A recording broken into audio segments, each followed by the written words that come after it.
And welcome to all of you in this video. We now discuss about the Chhatrapati Shivaji Maharaj के बारे में। आज इस लेक्चर में हम डिस्कस करेंगे छत्रपति शिवाजी महाराज, छत्रपति संभाजी महाराज, उनके पुत्र थे। ये अपने प्रजा को, जो शिवाजी महाराज थे, वो अपनी प्रजा को समान नज़र से देखते थे, हिंदू मुस्लिम के नज़रिए से नहीं, मुग़ल भाषा फारसी। तो इसमें जो था मराठा एम्पायर, छत्रपति शिवाजी मराठा, कैसे उनके बारे में, जो ये मराठा एम्पायर इतना बना, क्यों इतना बड़ा, क्या छत्रपति का जो रोल था उसके बारे में देखेंगे। जो मराठा साम्राज्य था वो क्या था, मराठा और पठारी भूमि, मराठा साम्राज्य, जो पठारी भूमि थी, महाराष्ट्र का जो एरिया था वही था मराठा साम्राज्य। ये एक जो छत्रपति शिवाजी महाराज जो है वो सिसोदिया वंश से संबंध रखते थे। They belong to the Sisodia dynasty. फिर उसके बाद से ये राजस्थान, जो ये सिसोदिया डायनेस्टी, ये राजस्थान की डायनेस्टी है, बट ये कैसे महाराष्ट्र में आई। महाराष्ट्र में जैसे कि बहुत सारे मुग़लों का जो होता था, आक्रमण होते थे। वे ऐसे इनके जो सुजान सिंह और सज्जन सिंह थे, ये क्या कहते, राजस्थान से पलायन करके महाराष्ट्र चले गए। फिर उसके बाद से उनके ही वंशज थे मालोजी जो थे, वंशज थे, जो शिवाजी के दादा थे मालोजी। उसके बाद से फिर सयाजी भोसले, मालोजी या कोड़देव। उसके बाद से सयाजी भोसले जो थे पिताजी, शिवाजी के पिताजी थे सयाजी भोसले। ये क्या है, भोसले परिवार। उसके बाद से ये क्या थे, भोसले परिवार मुग़लों के अधीन थे, और ये उस टाइम अहमदपुर बीजापुर में जो मुग़लों का अधीनस्थ शासन था, वो अधीन होकर शासन कार्य करते थे। वो मंत्री सूबेदार थे, उसमें सूबेदार थे, सामंत थे, मंत्री ऊँचे पोस्ट पे थे। उसके बाद से मराठावाद, मराठा में जो मराठा क्षेत्र जो था वो कोंकण, खानदेश, बरार, एमपी का कुछ हिस्सा, हैदराबाद का 1/3, ये सब क्या था, मराठा था। यहाँ मराठी भाषाएं, बहुत सारे मुग़ल जो थे अपनी भाषा फारसी भाषा में बहुत सारे फ्रॉड करते थे, जैसे कि भूमि का कर, अलग अलग टाइप के जो चीज़ें मराठी लोग नहीं समझ पाते थे, तो शिवाजी महाराज ने उसको क्या ऑफिशियल लैंग्वेज मराठी भाषा को घोषित किया। फिर उसके बाद से मराठा उत्कर्ष, मराठा कैसे ये इतना मतलब उत्कर्ष कैसे हुआ। तो फर्स्ट ऑफ ऑल जो थे भौगोलिक स्थिति, जो जियोग्राफिकल कंडीशन है वो हमारे पठारी क्षेत्र का, उसकी वजह से ये लोग ज़्यादा ही मतलब इसमें वर्क कर पाए। उसके बाद से 15 से 16वीं शताब्दी में भक्ति आंदोलन ने समाज को एकजुट करने के लिए, विदेशी शक्तियों से लड़ने के लिए, जो ऊंच नीच की भावना है, धर्म जाति की जो भावना है, भेदभाव है, उसको सबको समान रखने के लिए सबको एकता के एक सूत्र में बांधे। और उसके बाद से सब लोग जो होते एक एक लोग जो होते मराठाओं के प्रति, मुग़लों के प्रति किले के रूप में तैयार होकर लड़े। फिर विदेशी शक्ति से लड़ने के लिए मजबूत पिलर था जो ये भक्ति आंदोलन था। और दक्षिण में हिंदू मुस्लिम का संतुलन। उसके बाद से ये सब कारण औरंगजेब का धर्मांतरण सुन्नी मुसलमानों के लिए, वो कर विशेषकर सुन्नी मुसलमानों के लिए धर्मांत था, मतलब मुस्लिमों के लिए बहुत सारे मतलब असहिष्णु था, मतलब एक धर्म के प्रति वो अत्यधिक जागरूक था, एक ही धर्म को मतलब वो के तरफ धर्मांध था। फिर उसके बाद से ये जो थे सामंत थे भोजा जी। फिर उसके बाद से जो सयाजी भोसले जो थी, उनकी 2 पत्नियां थी, जो उनके पिता थे उनकी 2 पत्नियां थी। वो कौन कौन थी जैसे कि फर्स्ट पत्नी उनकी बाई थी जीजाबाई, और सेकेंड की तुकाबाई। तो जीजाबाई के ही पुत्र छत्रपति शिवाजी महाराज थे, और तुकाबाई के पुत्र एकोजी राजे थे। तो ये जीजाबाई से अपनी पत्नी माँ की प्रभाव ज़्यादा था। जो छत्रपति शिवाजी की जो माँ थी जीजाबाई, वो क्या थे, एक विदुषी महिला थी, और बहुत सारे उनको ज्ञान था, तो वो उनका प्रभाव छत्रपति शिवाजी के महाराज। फिर उसके बाद से इनका प्रभाव दादा कोड़देव का भी है, कोड़देव का भाई, उनको कौन उनके प्रति उनके लिए लगाए थे, उनकी शिक्षा के लिए। तो वो कौन थे, संरक्षक थे उनके, जो उनके पिता लगाए थे सयाजी भोसले। ऐसा नहीं मतलब उनको सेकेंड वाइफ जो थी जीजाबाई, वो उनके जैसे सेकेंड वाइफ का ले तो उनसे अलग रहने लगी थी। तो उनके पुत्र कौन थे, छत्रपति शिवाजी महाराज थे। और तुकाबाई सेकेंड वाइफ जो उनकी थी, सयाजी भोसले की सेकेंड वाइफ थी तुकाबाई थी। उनके पुत्र थे एकोजी राजे और छत्रपति शिवाजी का जन्म जो था 19 फरवरी 1630 में हुआ था। एकॉर्ड 1630 में हुआ था, लेकिन 1630 ही माना जाता है बहुत बुकों में, 1627 भी देखने के, तो लेकिन मोस्ट जो रिपब्लिक है जो माना जाता है वो क्या था, शिवनेरी दुर्ग। कहाँ हुआ था, शिवनेरी दुर्ग। उसके बाद से इनके जो संरक्षक थे, शिक्षक थे, जो दादाजी कोड़देव थे संरक्षक, शिक्षक और आध्यात्मिक गुरु थे रामदास थे। और जो स्पिरिचुअल गाँव फिजिकली जो देखा ना जा सके, जो स्पिरिचुअली ईश्वर के परमात्मा आत्मा ये सब की जो भावनाएं जो ज्ञान देते हैं वो कौन थे? स्पिरिचुअल ज्ञान देते थे छत्रपति रामदास थे। उनके को स्पिरिचुअल गुरु कौन थे? रामदास थे, जो भक्ति आंदोलन से भी जुड़े थे। और संत तुकाराम, वामन पंडित, ये सब क्या कौन थे? जो भक्ति आंदोलन से जुड़े हुए लोग थे। शिवाजी महाराज की पत्नियों के बारे में 8 पत्नियों के बारे में बताया जाता है कि उनकी 8 पत्नियां थीं, लेकिन फर्स्ट बाई जो थी साई बाई थी। साई बाई उनके पुत्र थे संभाजी महाराज। और सेकेंड वाइफ थी सोयरा बाई जो थी, इनके पुत्र थे राजा राम। तो 22 वर्ष की वस्तु में आयु में उनकी साई बाई से उनके विवाह हो चुका था। इनके पिता का पूना में जागीर मिला, इनके पिता से इनको पूना की जागीर मिला और उद्देश्य इनका एक ही था कि वो स्वतंत्र राज्य की स्थापना करें। शुरू में 6 वर्ष मराठा सरदारों को एकत्रित किए, जो सरदार थे मराठा के, और अगले 10 वर्ष तक सीमा विस्तार किए, अपनी जो भूमि विस्तार जो सीमा विस्तार किए, मतलब बहुत सारे क्षेत्र उन्होंने जीता, अपनी सीमाएं बढ़ाई। उसके बाद से राज्य विस्तार किए। 1666 से 72 मुगलों से द्वारा संघर्ष किए। फिर उसके बाद से 1674 से 80 तक स्वतंत्र राज्य की स्थापना की। तो उसके बाद से इनका जो संघर्ष रहा, इनका मेन उद्देश्य स्वतंत्र राज्य स्थापना था। फिर उसके बाद से छत्रपति शिवाजी का विजय अभियान का 1646 में तोरण का किला जीता, प्रचंडगढ़ का किला जीता, मराठों का पहला स्तंभ द्वार जो था।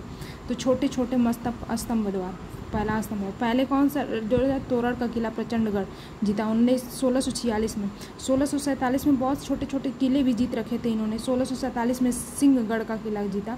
1648 में पुरंदर का किला जीता। 1656 में जावली का किला जीता। सिंहगढ़ का किला 47 में, 48 में पुरंदर का किला, 48 में पुरंदर, फिर 56 में जावली का किला। 1656 में रायगढ़ को राजधानी बनाया, रायगढ़ को अपनी राजधानी कौन बनाया? रायगढ़ को बनाया। फिर 1659 में 1659 में प्रतापगढ़ को जीता। जब प्रतापगढ़ को उसने जीत लिया तो औरंगजेब जो था आगरा में रहता था, तो उसकी जो चिंताएं बढ़ने लगी। उसके बाद से उसने 3 प्रयास किए औरंगजेब को, मराठा एम्पायर को, शिवाजी महाराज को रोकने के लिए उन्होंने 3 प्रयास किए। फर्स्ट जो प्रयास औरंगजेब का पहला प्रयास था, फर्स्ट अफजल खान को भेजा, अफजल खान को भेजा। तो अफजल खान को भेजना उनको कूटनीति तरीके से माना। तो अफजल खान जो जहाँ से आगरा से चला, तो वो बहुत सारी तहस नहस कीती चली, तबाही मचाते चला, मंदिरों को तोड़ते चला, लोगों को लूटते पाटते चला, जिससे कि मराठा एम्पायर में, चाहे शिवाजी महाराज, चाहे जो भी कुछ है मराठा जो साम्राज्य के लोगों में डर बने। लेकिन फिर ऐसा नहीं हुआ, अफजल खान कत्ले करा। फिर उसके बाद उसके 2 दूत थे, कृष्ण भास्कर मिलने के लिए बोले।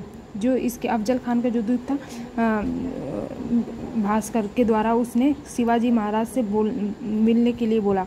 शिवाजी के महाराज जो गोपीनाथ थे, फिर उसके बाद से गोपीनाथ ने फिर ये जाकर बोला कि शिवाजी महाराज आपसे बहुत डरे हुए हैं, आपसे मिलना नहीं चाहते, मतलब उनको सुरक्षा दी जाए कि तब आपसे मिले, अपने साथ कुछ सैनिक ला सकते हैं तो ही मिलेंगे। तो उन्होंने ये अनुमति स्वीकार कर ली। और उसके बाद से शिवाजी के जो अंगरक्षक थे जीवमाल थे और शंभूजी कावची और जीवमाल, उनके 2 अंगरक्षक थे। ये भी बहुत सारे अच्छे ये। और उसके बाद से अफजल खान के जो दूत थे अंगरक्षक थे सैयद बांदा, और उसके बाद से इब्राहिम था। उसके बाद से शिवाजी महाराज ने अफजल को गले लगाया, उसे फिर उसके बाद से जब मिले तो शिवाजी महाराज का कद छोटा था। जब वो उसे गले लगाए तो अफजल खान ने कोशिश की मारने की, लेकिन शिवाजी पहले से इतने प्रिपेयर्ड थे, उन्होंने लोहे की जंजीरें पहन कर गई थी, ये वस्त्र धारण किए थे। और उसके बाद से मुलाकात में 12 स्थल प्रतापगढ़ के पास ही था। पहला चाल में औरंगजेब अफजल को भेज दिए, पहला चाल था औरंगजेब ने भेजा और पहले में ही वो अफजल को मार दिए। उसके बाद से दूसरा प्रयास तो उनके अपने मामा शाइस्ता खान को भेजा 1660 ईस्वी में। पहला प्रयास जो अफजल खान को भेजा, सेकेंड में 1660 में किनको भेजा? औरंगजेब को भेजा। औरंगजेब ने अपने मामा शाइस्ता खान को 1660 में भेजा। ये 3 साल तक दक्षिण के अभियान में रुके रहे। और उसके बाद से दक्षिण में शिवाजी ने एक तुरंत फैसला किया और तुरंत रातों रात उनके डेरों पे जहाँ वो रुके थे शाइस्ता खान, वहाँ पहुँच गए और रात में ही उन्होंने अटैक कर दिया उनकी छावनी पे। उसके बाद से जो साथ में तलवारें ऐसी चलाई कि उनकी उंगली और कान कट गए। उसके बाद से औरंगजेब ने बंगाल को सूबेदार बनाया। औरंगजेब ने शाइस्ता खान को जब दक्षिण के अभियान से जब वापस चला आया किसी तरह अपनी जान बचाकर, तो उसके बाद से उसको बंगाल का सूबेदार बनाया। फिर उसके बाद से जय सिंह को भेजा। जय सिंह कूटनीतिक भी थे और ये दूरदर्शी भी थे। इन्होंने मजबूरी में भेजा जय सिंह को। तीसरा प्रयास में जय सिंह को बहुत सारे ये धन की पहले व्यवस्था की। फिर शिवाजी के महाराज के जो विरोधी शिवाजी इतना आगे बढ़ रहे थे, उनके जो विरोधी थे उनको एकत्रित किया, उनसे ईर्ष्या करते थे, तो उन्होंने भी सरेंडर कर दिया, उन्होंने भी मतलब सपोर्ट किया एज इट इज़। फिर पुरंदर के किले में वो 3 महीने तक बंदी किए रहे, घेराबंदी किए। 3 महीने तक वो गए थे। 1665 में शिवाजी सरेंडर कर दिए। शिवाजी ने एक ट्रीटी साइन की उनके बीच में। जो फर्स्ट था वो 1664 में सूरत पे अटैक किए। 1600 सूरत पे अटैक किया जहाँ बंदरगाह था जहानारा। फिर 1665 में पुरंदर की संधि हुई तो छत्रपति और जय सिंह के बीच में। तो पहली जो ट्रीटी साइन हुई थी कि 35 में से 23 किलो को देना होगा। 35 में जो छत्रपति शिवाजी ने 35 किले जो जीते थे उसमें से 23 किलो उनको देना होगा। 4 लाख हुड़ वार्षिक आय की भूमि देनी होगी उनको। जो 4 लाख की वार्षिक आय की जो भूमि है, जो 4 लाख हुड़ वार्षिक देती है, वो ऐसी भूमि देनी होगी। फिर उसके बाद से बीजापुर के खिलाफ सहयोग। बीजापुर के खिलाफ बीजापुर जो अधीनता स्वीकार नहीं कर रहा था, उसके खिलाफ कभी भी युद्ध होगा तो वो मुगलों का साथ देंगे। तो ये ट्रीटी साइन हुई तीसरे।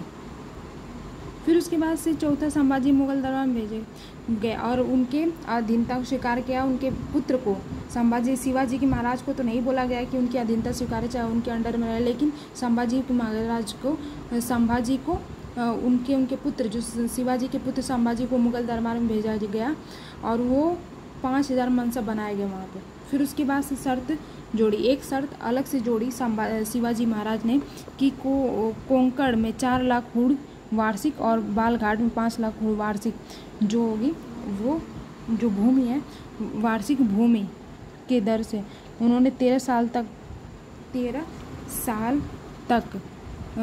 उन्होंने 13 साल में 117 लाख। तो ये जो भूमि है तो वो वार्षिक 40 लाख वो देंगे वार्षिक। वो क्षेत्र पे मुगल उनको रोकेंगे नहीं, उनको मतलब जीतने की वजह से, और वो स्वतंत्र रूप से कोंकण और बालघाट को जीत कर और हम उनको मुगल को 4 लाख वार्षिक देंगे। तो अगर वो कोंकण और बालघाट अगर जीत लिए थे शिवाजी महाराज तो वो मुगलों को 40 लाख वार्षिक हुड़ देंगे। तो ये उनकी एक्स्ट्रा शर्त थी जो संभाजी महाराज का। लेकिन कुछ टाइम बाद शिवाजी महाराज इस ट्रीटी साइन से असंतुष्ट रहने लगे। तो फिर औरंगजेब से एक पत्र लिखा। तो फिर औरंगजेब ने उनसे मिलने के लिए बुलाया। लेकिन औरंगजेब की कुछ कूटनीतियों की वजह से जब शिवाजी महाराज गए उनके दरबार में तो उसकी कूटनीतियों की वजह से औरंगजेब ने छत्रपति शिवाजी महाराज पूर्व भवन में कैद कर लिया और बोला था अपने गार्डों से उनके ऊपर नज़र रखने के लिए, अपने गार्डों से उन पर 24 घंटे नज़र रखने के लिए। लेकिन जो शिवाजी अपने दूरदर्शिता और जो कुशाग्र बुद्धि का उपयोग करके शिवाजी महाराज वहाँ से चले आए। फिर 1670 में पुनः सिंहगढ़ का पुराना नाम कोढ़न के जो सेनापति उनके थे तानाजी मासूर और जो आक्रमण किया, पुराना नाम जो थे सूरत पर आक्रमण किया। सूरत को जैसे कि उनकी धन की पूर्ति करने के लिए उन्होंने फिर से पुनः सिंहगढ़ और सूरत पर आक्रमण किया जिससे कि उनको धन की पूर्ति होती है। फिर उसके बाद से 1670 में वो पुनः सिंहगढ़ और सूरत पर आक्रमण किए। 1674 में राज्याभिषेक हुआ उनका और ये ब्रिटिश ऑक्सीडन डेन ने भी भाग लिया इसमें। एक ब्रिटिश नागरिक था जो ऑक्सीडन डेन ने भी इसमें भाग लिया। 1674 ईस्वी में उनका राज्याभिषेक हुआ पुनः। फिर उसके बाद उपाधि जो उनकी मिली छत्रपति की उपाधि मिली। फिर उसके बाद से इनको हैंदव की उपाधि जो हिंदू को पूर्ण उद्धारक था। फिर उसके बाद से गौ ब्राह्मणों का प्रतिपालक। वैदिक विधि से उनको बनारस के एक विद्वान ने जो इनका राज्याभिषेक किया वो उनका विद्वान का नाम बनारस का क्या नाम था, विश्वेश्वर गंगा भट्ट। और तांत्रिक विधि से जो राज्याभिषेक हुआ निश्चलपुरी गोस्वामी। कौन थे? निश्चलपुरी गोस्वामी। 1677 में कर्नाटक को जीता। फिर 1677 में ये कर्नाटक को जीता। फिर उसके बाद से सिद्दियों से जो जंजीरों किलों पर नियंत्रण के लिए जल सेना बनाई। सिद्दियों जो थे, सिद्दियों पर ये क्या किए? जंजीर किलों में इनका नेतृत्व जो किया दरिया सारंग ने किया था। और जल सेना बनाई जो असफल रहे। और ये इन्होंने जो सिद्दियों को हराने के लिए ये क्या किए? अंग्रेज़ों से मदद ली। नेता फतेह खान, इसका नेता जो था फतेह खान था। सिद्दियों का उस टाइम नेता था फतेह खान था। इनके खिलाफ जो थे अंग्रेज़ों से मदद ली। और बम्बई में जो अंग्रेज़ों से मदद की गई बम्बई से। फिर छत्रपति द्वारा लगाए गए कर आय एग्रीकल्चर विभाग पे 1/4 का कर लगाए। क्योंकि वो कर इसलिए लगाए क्योंकि जो उनके जो मराठी लोग थे, जो मराठा एम्पायर के लोग थे, वो क्या थे? मुगलों से बहुत सारे असंतुष्ट थे। लेकिन शिवाजी महाराज ने उनको सपोर्ट किया, उनके क्षेत्र उनको वापस जीत कर दिया उसके बाद से। तो इस वजह से उनको भी साम्राज्य को और आगे बढ़ाने के लिए या एक जो उन्होंने विज़न देखा था उसको पूरा करने के लिए उनको धन की पूर्ति होनी चाहिए। तो वो एक टैक्स लगाए जो आय टैक्स था एग्रीकल्चर पे 1/4 था। फिर उसके बाद से जो सेकेंड जो टैक्स था वो कर था सर देशमुखी 1/10। और फर्स्ट जो टैक्स था जो एग्रीकल्चर में 1/4 था। छत्रपति शिवाजी की मृत्यु 1680 रुपये में हुई। उनके पिता संभाजी महाराज 2 वर्ष के थे जब संभाजी महाराज 2 वर्ष की थी। सोराबाई जो थी 2 वर्ष में। इनकी माता का जो साईं बाई जो थी उनका डेथ 2 वर्ष में हो गया था। इनके पुत्र थे छत्रपति शिवाजी महाराज के एक पुत्र थे जो संभाजी थे। संभाजी की माँ का 2 वर्ष में ही डेथ हो गया था। और जो सोराबाई थी वो अपने पुत्र राजाराम को और गद्दी पे बैठना देखना चाहती थी। देखना चाहती थी। शिवाजी के अष्टप्रधान पहले कौन थे? पेशवा थे, चीफ ऑफ एडमिनिस्ट्रेशन, प्रशासन के प्रमुख थे। फिर सेकेंड थे सर ए नौबत, सेनापति जो कमांडर जो सेना को संभालता था। मऊमदार आय व्यय का लेखा जोखा रखने वाला। मऊमदार जो थे आय व्यय का। वाक्यानवीस जो गुप्तचर विभाग, स्पाई सिस्टम और दैनिक कार्य डेली। तो ये क्या थी? स्पाई सिस्टम को जो वाक्यानवीस था। फिर 5वां था सुरुनवीस पत्रचार जो पत्र को इधर उधर पहुंचाता था। फिर का पहुंचाने का कॉरेस्पॉन्डेंस जो देखभाल वो क्या था? पत्रचार। फिर 6वां जो दबीर जो सुमंत विदेश मंत्री था। फिर उसके बाद 7वां सदर पंडित राव धार्मिक कार्य को रिलीजियस फंक्शन 7वां सदर पंडित। और 8वां जो तो न्यायाधीश जज था जो न्यायिक कार्य को देखता था। तो इसमें कुछ इनके पद थे एडमिनिस्ट्रेशन। शिवाजी के अष्टप्रधान ऑफ शिवाजी। तो अष्टप्रधान के तो फर्स्ट पेशवा थे। सेकेंड जो थे सर ए नवोत, मऊमदार, वाक्यानवीस, सुरुनवीस, दबीर, सुमंत, सदर, पंडित राव, न्यायाधीश, जज। फिर उसके बाद से ये जो अष्टप्रधान को संभाजी महाराज थोड़े उत्पाती थे अपने जो छत्रपति की बात शिवाजी की बातों को ये न मानते थे संभाजी महाराज। और उसके बाद से ये पेशवा संभाजी महाराज जो थे पेशवा रहने दो,